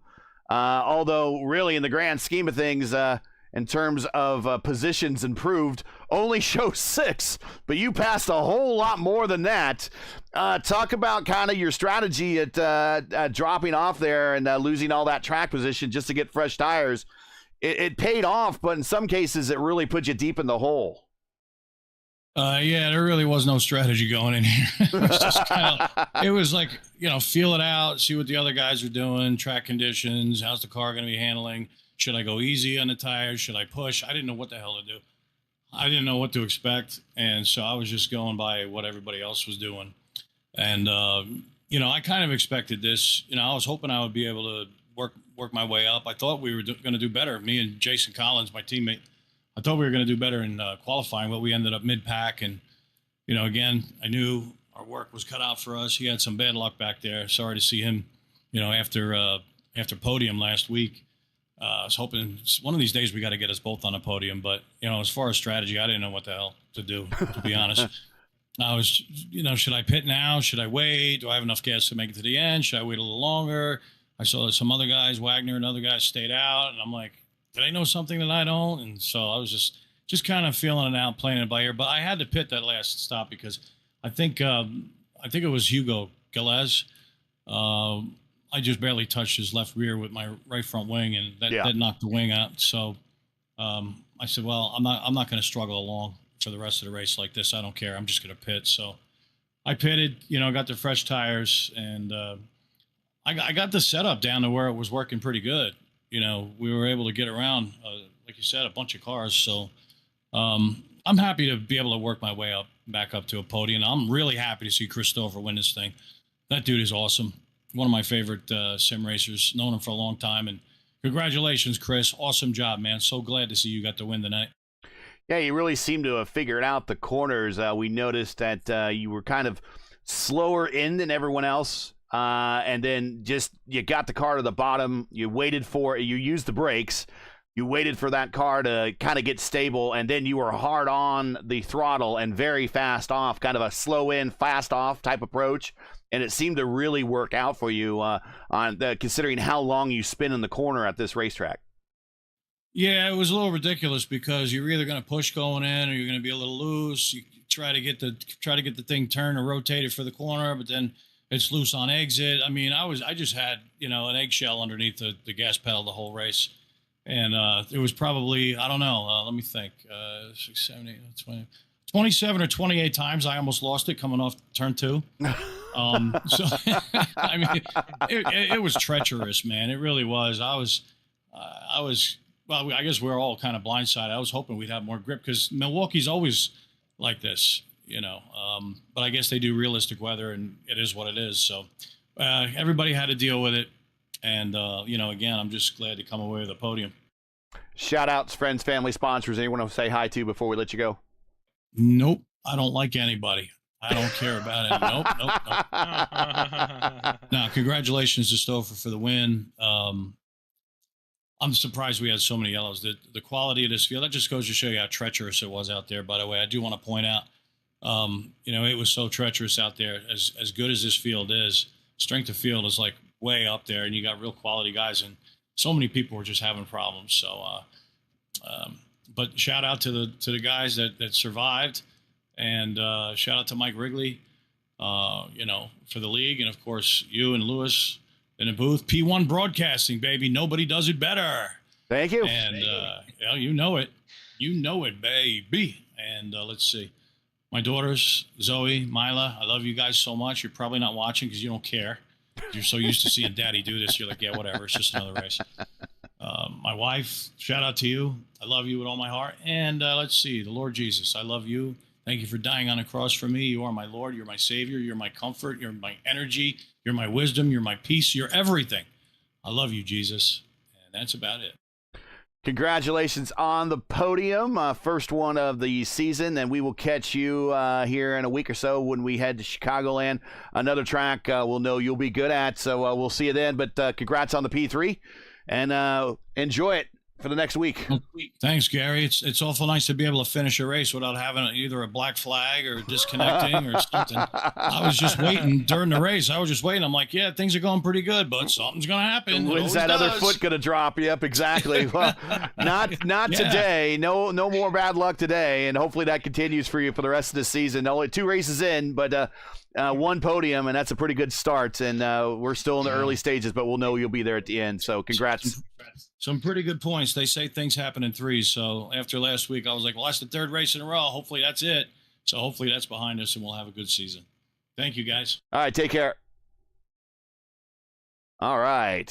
Very happy, Rick, who feels that yeah, he's such a showman. Yeah, he would cut a good wrestling promo, I'm pretty sure of it. Let's get Mark Murphy in here real quick. And here he is. Mark, congratulations. P2 today in the Seb Alexander Mobile. Talk about your race. I guess the first thing is, I guess we'll just get it out there. Contact kind of with your teammate, associate, or whatever, buddy. With Matt, what happened there? And then did you have anything for Stouffer at the end there, or it was just because of the strategy of doing the one stopper, just nothing left on the tires? 100% my fault on the contact with Wagner. I had turned it. I had turned it up to full rich. At that point, I was good to go, and he had not, and I just misjudged how much faster I was going when we got to the lift zone. And I was going to go under him, and I'd called that I was going to go under him that lap, and just I blew it. That's my fault. And I hit him in the back and spun him out, and it's 100% on me. And I apologize to him profusely, and I'll buy him a beer or something later. But that's on me. It's my fault. There's nothing he did wrong. And I feel pretty terrible about it. But as far as Stover goes, these are kind of interesting. These are kind of interesting being, coming in and not having a lot of practice. These races are really interesting to me because the first half is really a test session, and the first half of the race I did not have any speed. I was trying to figure out I was still trying to figure out bars and or still trying to figure out tools and what fuel setting I wanted to be in, and just trying to keep the rear tire, keep the right rear underneath it. Just trying to figure that out. And I spent the first half of the race trying to do that. And I felt like the second half, I got it where I wanted it. But then, unfortunately, Chris was just another level. I could hang with him for a couple of laps, but short of him making a mistake and being able to jump him on a restart or something, there was no way. So we'll be the best of the rest today and go on about it. It's good to see that. It's good to see that white, orange, and yellow machine up front where it belongs, though. And for those that don't know, Mark is a member of Indy Alliance Racing. That's the IAR logo on the side pod there. Seb Alexander is one of his teammates, and that is his normal livery. And Mark is sporting it this week. So that is the inside story there. Any shout out to the other friends, family, sponsors you want to say hi to before we let you go here? And we'll update everybody on points. Yeah. First of all, shout out to Seb Alexander. We miss you, buddy. We know that I know you're out there watching, and I know you're getting ready to start to make your comeback, and we're thinking about you, and you're gonna hit the ground running just like you never left. So it's good to put that car up front and remind everybody what a great driver you are too. What a better and a better friend. I got to thank my sponsors, Black Magic Studios. Go see Andy for a paint worth 2/10. Admin box. Rigney ordered one, so I think that's the first time I got fish to get a sale. So caused fish to get a sale. So thanks to Mike Rigney for doing that, and he's gonna love it. It's race controls, the touch of a button, so you don't have to. No more keyboard commands. It's car 69 mute enter. That's all he's got to do. And then I gotta thank you, Gary, P1 Broadcast. We had another great show tonight at Portland. Ton of viewers, ton of engagement. There was a lot of good fun, and so enjoy doing that with Clindy. I enjoy calling the Horizon races on Wednesday and the AMA Thursday and Friday, and so that's it. Getting ready to I started making plans to go to the Sim Gaming Expo in September, so we're getting psyched. I'm getting ready for that. Hotel reservations and the guest list, and somebody's gonna have to stock the refrigerator and all that. So taking care of all that, and just a good night. Again, I'm sorry to Matt. That's 100% my fault. I just misjudged it. Well, Mark, we will see you Wednesday night next when you do the Horizon League, you and Ryan Eric King, and then this is also doubleheader week this week for the AMA on Thursday and Friday, so big week for you. So we will see you later this week when you're in the booth, but congratulations on the P2 here today. Good start to the season, and we'll catch you in a week when we get to Chicagoland, another place we know you do pretty well at.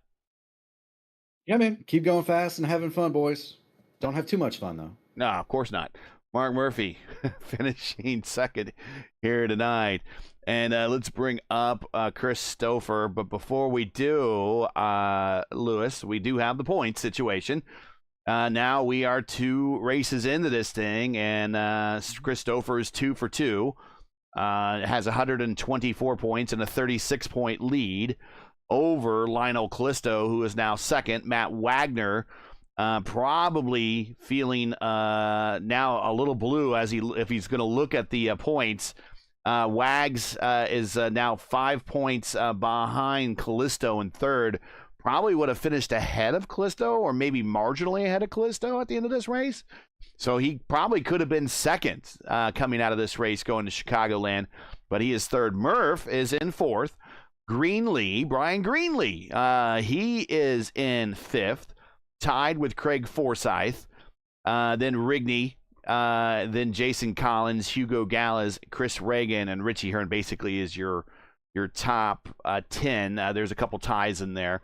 Greenlee and Forsyth are tied at 75. But let's bring up Stouffer. And here he is. Winner again today, Chris Stouffer. Interesting. So, again, we were kind of reminding everybody that you kind of started the season on a, hey, man, get in the car, race with us. I don't know if I want to. Okay, I have a little time. I'm gonna. Okay, I win the first race. Now I got to show up for the next race. I win that race now. So now you're committed to at least 3 of these races, but you're the points leader by a pretty hefty margin now. 36 points over Lionel Callisto in second. A slow start, kind of an odd start to the race for you, kind of a early spin in the back of the pack coming off of turn 4. But after that, you just regained track position little by little, got the lead and never let it go, and got the win 2 in a row to start the season. Congratulations. Yeah, thank you. No, I the start of the race, I qualified 5th, and I was down there on the inside. I think we were 3 wide coming off of 4, and I had to hold it down there, and the car just started to go around. I held the brakes. Luckily, I didn't hit anything. I did have to use my fast repair at one point, dodging a car, but yeah, like you said, I was just playing the strategy. We're getting those cautions like we were, and I said, I'm just going to wait to pit until I can make it all the way to the end on fuel, and it just worked out. I wound up front, and like you said, that clean air up there, it was totally different than the first half of the race where I was running in dirty air, and just having to manage the car, ride the brakes in up front. I was just able to pretty much just set sail and just cruise. Talk about the strategy there on the fuel. We heard you kind of there as we got into the later cautions, starting to burn off fuel under when we were under slow speed. So I'm assuming that you were able to finish this race with more than enough to get to the end, right? Oh yeah, yeah. I made sure I had more fuel than I needed. Leading up to that, it's just to make sure you have enough fuel, and then I had about 10 laps too much fuel, so I started to burn some, but I had to make sure to save some for burnouts and donuts and stuff. Well, those are some pretty tight donuts you did, so congratulations. We got some good pictures of you doing that. Any shout outs, friends, family, sponsors? A great way to start off the season. 2 for 2. Going now to Chicagoland next. Yeah, I'll shout out to Clindy. Me and him got together early on in the race, and I had no idea that it caused him damage. I thought I had front wing damage, and shout out to him. Shout out to 4D Racewear. Be sure to check out. We're gonna have a booth going at the Expo here in September, so make sure to check that out. And as always, check out 4dracewear.com, and say hi to the kids if they happen to see this, and anybody else that might be watching. Thank you up here in the booth and everything. And I didn't think I was going to be winning 2 for 2 after lap 1. I tell you that. So I have no idea how it worked out, but it did, and I couldn't ask for anything else. Good teammates, and it's a good league. I appreciate it.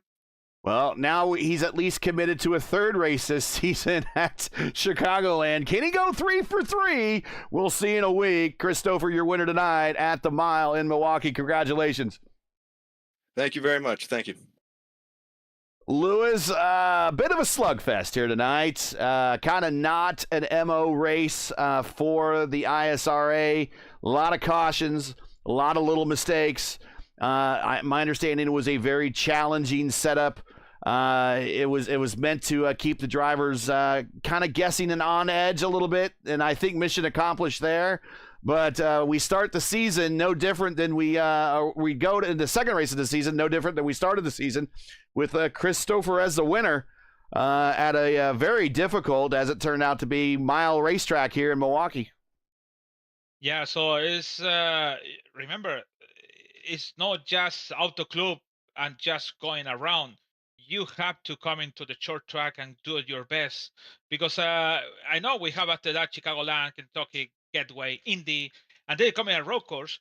So you have to be able to do your best in every single conditions. And this is really hard condition. It's not really hot, but the setup was tough by hand. So I think the the guy understand the condition on the track was Stoffer. Actually, no, not the condition of the track, just the condition of all the things happen around the track in jellos, fuel, save it, change the tires, coming on the and in the specific point, it was a Stoffer. And also Rick Raven, good things, but they really have make a show around, and he make the move to come into the third. So it was a good show, but not really good because we have a 15 jellos over here. So that is something that people need to understand.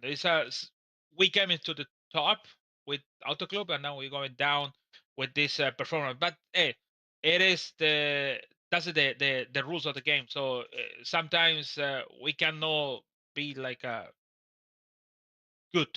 Something's always happen around. So Chicagoland is the next one in April 28th. So we have we got a week off. Yes, that's good thing to have a week off after this race. So it's like a recharge all the things and come back on April 28th on Chicagoland. We already be there, and it's really open.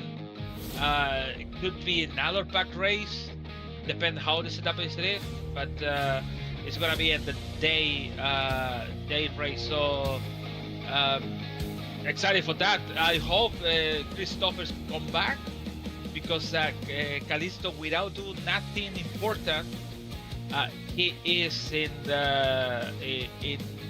top 5 over there next to him. So he needs to recover. So I hope to see him. And talking about the champion Clendy, we still have a lot around. So he no need to worry about it, because things happen. So he needs to recharge again and just coming strong to Chicagoland. So for me, nothing more to do, nothing more to say. Sorry.